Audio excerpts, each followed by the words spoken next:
कराची, रोशनियों का शहर, लेकिन यहाँ के अंधेरे रोशनियों को भी खा जाते हैं। कराची न सिर्फ पाकिस्तान का सबसे बड़ा शहर है बल्कि उसकी इकोनॉमी की बैकबोन भी। ये अकेला शहर पाकिस्तान की जीडीपी में 25% कंट्रीब्यूट करता है, यानी पाकिस्तान को ये एक सिटी ही चला रहा है। इसलिए हर कोई इसे कंट्रोल करना चाहता है। Underworld, political parties, agencies, dons, mafias, हर कोई इस पर राज करना चाहता है। लेकिन जहाँ राजा वही है जिसके हाथ में हथियार है। ये कराची की किस्मत ही है कि जहाँ पावर हमेशा उनके पास रही है जो कानून को मानते ही नहीं। कराची अपने आप में ही एक छोटी सी किंगडम है और इसे कंट्रोल करना आसान भी नहीं। इसे चलाने के लिए जंगें होती हैं। आम जबान में इन जंगों को क्राइम कहा जाता है और कराची में इस क्राइम का सेंटर एक ही रहा है और वो है लियारी। जिसने लियारी को अपने कंट्रोल में कर लिया वही कराची को कंट्रोल करता था।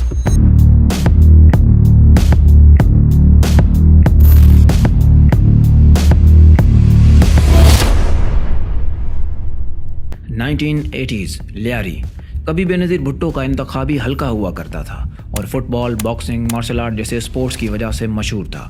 आज वो drugs, smuggling, illegal trade, weapons और गैंग वार की वजह से जाना जाता है। कराची में ऐसी गैंग वार और क्राइम की बुनियाद दो भाइयों शेर मोहम्मद उर्फ शेरू और दाद मोहम्मद उर्फ दादल ने रखी थी।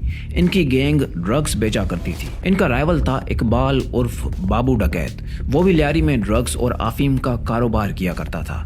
किस मोहल्ले में ड्रग्स का बिजनेस किसके कंट्रोल में होगा, इस बात ने इन दोनों गैंग्स के बीच दुश्मनी पैदा कर दी। इन दो गैंग्स के साथ साथ एक तीसरी गैंग भी थी जिसे हाजी लालू अपने बेटे अरशद पप्पू के साथ मिलकर ऑपरेट करता था। हाजी लालू ड्रग्स के साथ साथ किडनैपिंग और एक्सटॉर्शन के कारोबार में भी इन्वॉल्व था। इसी दुश्मनी के चलते एक दिन दादल को इकबाल उर्फ बाबू डकैत ने मार दिया। लेकिन दादल का रहमान नामी एक बेटा था। उसके बाप की मौत ने उसे भी इसी लाइन पर लगा दिया जो आगे चलकर पूरे लियारी को अपने कब्जे में करने वाला था। उसने सिर्फ 13 साल की उम्र में किसी को चाकू मार दिया था और कुछ लोगों का कहना है कि उसने अपनी मां को भी कत्ल किया था। लेकिन फिलहाल तीसरी गैंग जिसे हाजी लालू और उसका बेटा अरशद पप्पू ऑपरेट कर रहा था, उसने रहमान को अपनी सरपरस्ती में ले लिया। आगे चलकर रहमान ने बाबू डकैत को मारकर अपने बाप का बदला भी ले लिया, जिसके बाद लोगों ने रहमान को रहमान डकैत के नाम से बुलाना शुरू कर दिया। वो लियारी के लोगों के बहुत सारे काम किया करता था, इसलिए लोग उसे प्यार से सरदार रहमान बलोच भी बुलाया करते थे। यूं समझ लीजिए कि वो एक किस्म का रॉबिन हुड था। आगे चलकर हाजी लालू, उसके बेटे अरशद पप्पू और रहमान बलोच की अनबन हो गई और रहमान ने अपनी अलग गैंग बना ली।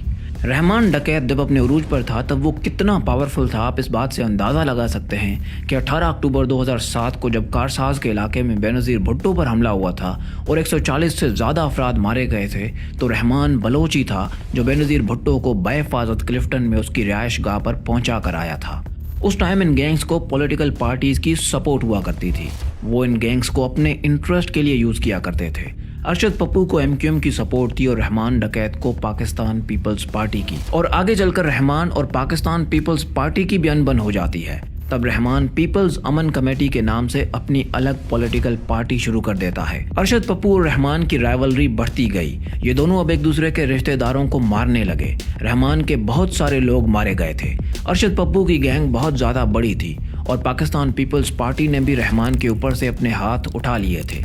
इसलिए रहमान उनका मुकाबला नहीं कर पा रहा था। वो भागकर बलूचिस्तान चला गया और तब तक वापस नहीं आया जब तक अरशद पप्पू को एसएचओ फयाज ने अरेस्ट नहीं कर लिया था। जल्द ही अरशद जेल से बाहर आ गया, लेकिन तब तक रहमान भी वापस आ चुका था और अपनी गैंग को बढ़ा भी चुका था। उस दौरान रहमान एक फैज मोहम्मद उर्फ फैजू मामा नामी एक ट्रांसपोर्टर से भत्ता लेता था। ये रहमान डकैत का ही दूर का रिश्तेदार था। फैजू मामा दरअसल बलूचिस्तान बस अड्डे पर टाइम कीपर था।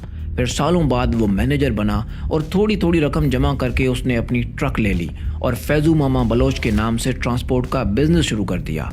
सारे बस मालिकान से भत्ता लेकर ये रहमान और पुलिस को दिया करता था। ट्रांसपोर्ट के बिजनेस में आज की तरह उस टाइम भी पुलिस हो या गैंगस्टर सबको हफ्ता देना पड़ता था। जब कोई मसला होता तो गैंगस्टर उनके साथ खड़े भी होते थे। जब अरशद जेल से बाहर आया तो उसने फैजू मामा को कहा कि वो अब भत्ता अरशद को दिया करे, ना कि रहमान डकैत को। अगर इनकार किया तो अंजाम बुरा होगा। फैजू मामा ने इनकार किया और अरशद ने फैजू मामा को किडनैप करके उसे टॉर्चर किया और उसे मार डाला।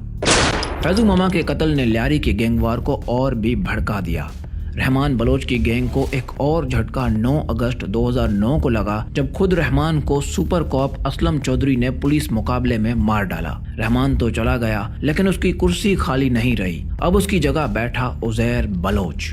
उजैर बलोच फैजू मामा का ही बेटा था। उसके सर पर अपने बाप के खून का बदला सवार था। उसे सिर्फ एक ही बात खटक रही थी कि उसके बाप का कातिल अभी तक जिंदा क्यों है। लेकिन मसला ये था कि अरशद पप्पू एक बार फिर जेल में था। लेकिन उससे पहले उजैर ने अपना सिस्टम बेहतर किया। हर काम के लिए अलग अलग लोगों को तैनात किया। कोई पुलिस से डील करता, कोई हथियार संभालता, कोई लोगों को गैंग में रिक्रूट करता, कोई पैसे कलेक्ट करता। सबसे खास बात यह थी कि उजैर पॉलिटिकली बहुत ज़्यादा लिंक्ड था। मतलब लियारी में कुछ भी उजैर की परमिशन के बगैर नहीं हो रहा था।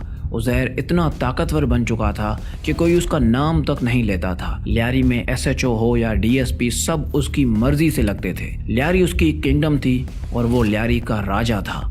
उसने मारा मारी का सारा मामला अपने ही गैंग के एक आदमी बाबा लाडला के हाथों में दे दिया था। जब अरशद जेल से बाहर आया तो उसने बिखरी हुई गैंग को फिर से संभालना शुरू किया, लेकिन तब तक उजैर के हाथ उस तक पहुंच चुके थे। अब बारी थी अरशद पप्पू से अपने बाप का बदला लेने की। उजैर बलोच ने पुलिस के साथ मिलकर उसे एक बार फिर अरेस्ट करवा लिया, क्योंकि अरशद पप्पू कई केसेस में मतलूब था।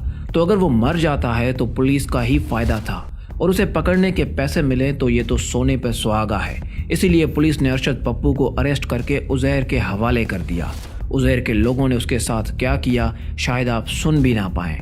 जब वो जिंदा था तब उसकी उंगलियां, हाथ, पैर, कान काट दिए, उसकी आंखें तक निकाल दी, उसका सर तन से जुदा कर दिया और उसके सर के साथ सब के सब फुटबॉल खेलने लगे। जरा 1 मिनट लगा कर ये सोचें कि ये मंजर आखिर कितना भयानक होगा। आगे चलकर बाबा लाडला और उजैर भी अलग हो जाते हैं और इन दोनों के बीच भी एक नई गैंग वॉर शुरू हो जाती है। लेकिन लियारी से बाहर भी एक और आदमी अपनी दहशत की एम्पायर चला रहा था, जो कराची में था ही नहीं। लेकिन जब वो कॉल पर कहता कराची बंद, तो 1 घंटा भी नहीं लगता पूरा कराची सील हो जाता।